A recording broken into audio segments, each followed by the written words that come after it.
반갑습니다. 차트 분석남입니다. 제 영상 또는 다른 분들의 차트 강의 영상을 적지 않게 보신 분이라면 의미 있는 지지 저항, 여기를 지켜야 한다 또는 여기를 뚫으면 날아간다 등의 특정 포인트를 선정하여 매매의 기준으로 삼는 것을 많이 보셨을 것입니다. 하지만 그 선은 시청자께서 주체적으로 선정하여 그은 것은 아닌 만큼 이미 그어진 라인을 놓고 대입해보면 기가 막히게 잘 맞지만 정작 실전 상황에서 내가 새로운 종목에 선을 그으려고 하면 제대로 긋고 있는 것인지 혼란이 올 것입니다. 추세선 또는 지지 저항 라인을 끊는 방법에 질문이 달리면 정해진 답이 없다, 그냥 많이 그어봐라는 답변을 많이 보게 되는데, 그것은 잘못된 자세를 가진 선수 또는 무엇이 바른 자세냐 묻는 선수에게 그런 게 어딨냐, 그냥 볼이나 많이 차라 하고 받아치는 감독과 다를 것이 없을 것입니다. 오늘 강의를 통해 유의미한 지지 라인과 저항 라인의 시작점을 선정하고 그것을 이용한 유용한 매매 방법에 대해 알아보도록 하겠습니다.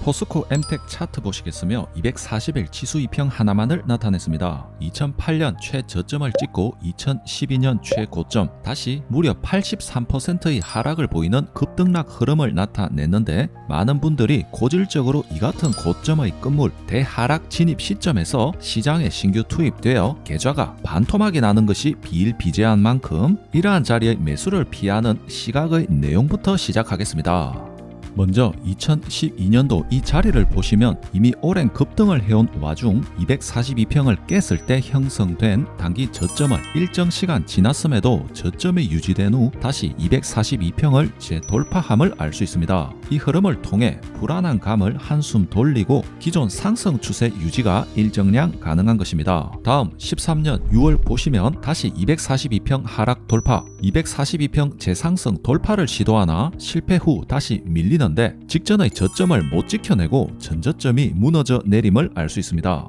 직전 포인트처럼 이 저점을 지켜내고 242평 돌파를 해내었다면 상승 흐름의 연장이 가능했으나 이 저점까지 무너지면서 고점과 저점이 지속적으로 낮아지는 최악의 하락 추세와 함께 무려 80%가 넘는 심각한 하락 추세를 맞이하였습니다. 이처럼 오랜 상승을 한 종목의 242평 아래로의 추락, 또 해당 파동의 저점 라인 이탈이 우려되는 자리, 또 확정된 자리에서는 절대적으로 관망 또는 매도 처리해야 하며, 큰 상승을 이어온 종목은 지속적인 수급이 뒷받침되지 않는다면 급락 또한 이어지는 것이 냉혹한 시장이므로 말씀드린 대상승 후 대하락 반전의 모습은 꼭 숙지하시길 바랍니다. 이어서 재무에 심각한 종목이 아닌 이상 그 바닥은 있는 것이며, 이때 수급까지 모인다면 큰 상승은 필연적으로 따라오게 되는데, 언제부터 관심의 대상 자격이 있는지 알아보면 이처럼 242평 위로 머리만 내밀고 급하게 재하락하는 모습이 아닌 파동으로 한 달 이상은 유지한 움직임이 나타난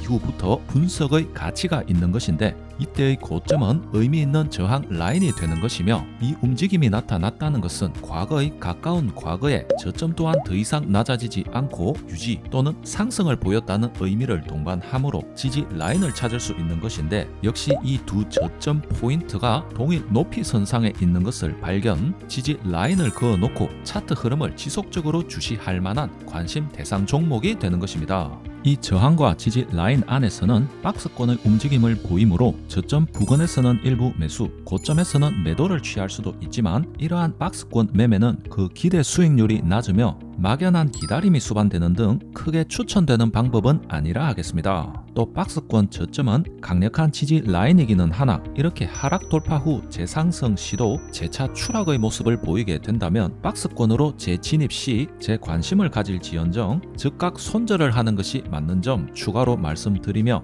그렇다면 본격적인 매수 타이밍을 고민해야 하는 자리는 이처럼 박스권을 선명하게 돌파한 시점부터라고 할 수 있습니다. 만약 강력한 테마 뉴스가 동반되어 거래량이 폭등하면서 아차하는 순간 날아가 버리는 종목도 적지 않지만, 더 많은 경우가 이처럼 직전 저항 라인을 지지 라인으로 변환시킨 채 기간 조정, 가격 조정을 보이게 되므로 이 구역 부근에서 힘없이 떨어지는 것이 아닌 비교적 가격 유지가 된다는 것을 확인할 수 있을 때는 교과서적인 훌륭한 돌파 후 눌림목 매수 타점이 되는 것입니다. 이후에는 전에 본 적 없는 강력한 거래량을 동반하며 100%가 넘는 급등을 했으며 또 명심할 것으로 이 전개 과정과 거래량이 동반되었다면 보통의 경우 한 번의 상승 파동으로 끝나는 것이 아니므로 지속 주시하면서 직전의 전고점 돌파 라인 또 상승 흐름 보이는 단파동의 각 저점 캔들을 연결시켜 추세선을 만들어 가며 이 두 선이 중첩되는 자리는 더욱 신뢰할 수 있는 지지 가격으로 삼고 이 부근을 딛고 재반등하는 것을 확인 후에 매수한다면 최초의 상승 파동 못지 않는 추가 상승을 기대할 수 있는 훌륭한 매수 타점이 될 것입니다.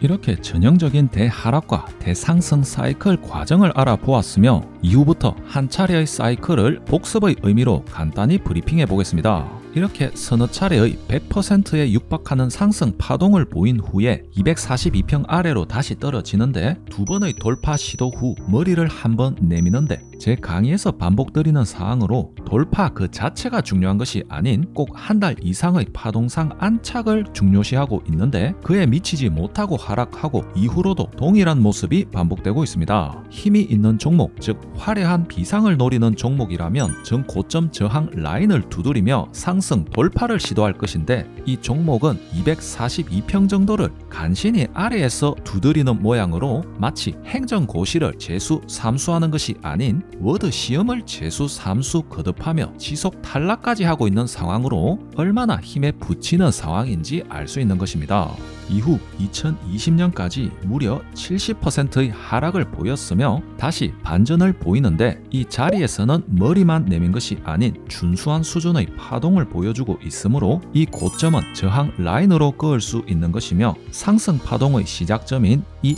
라인 또한 지지 라인으로 그어놓고 박스권 유지는 잘 되는지 또 박스권 돌파를 하지는 않는지 관심의 대상으로 지켜보는 것입니다. 약 반년이 경과하는 동안 박스권 내의 안정적인 움직임을 보이며 신뢰 있는 박스권으로 확신을 할 수 있으며 21년 2월 넘었으며 거래량의 상승세와 함께 박스권을 돌파, 눌림은 비교적 높이 또 기간 조정의 텀이 비교적 짧아 앞에서 다루었던 눌림목 매수 타점에 비해 매매의 난이도는 어려운 자리인데 보시듯이 강력한 갭 상한가가 두 번에 걸쳐 짧고 굵게 직전의 강한 고점 저항 라인까지는 연이은 폭등 후 조정 역시 갭 상한가의 갭 자리는 강력한 지지 라인으로 작용하므로 첫 번째 갭의 상단에서 더 밀리지 않고 재반등하며 쌍봉의 모습으로 고점을 한 번 더 건드린 후 추가 수급이 붙지는 않으면서 자연스레 주가가 밀리는 모습을 보이고 있습니다.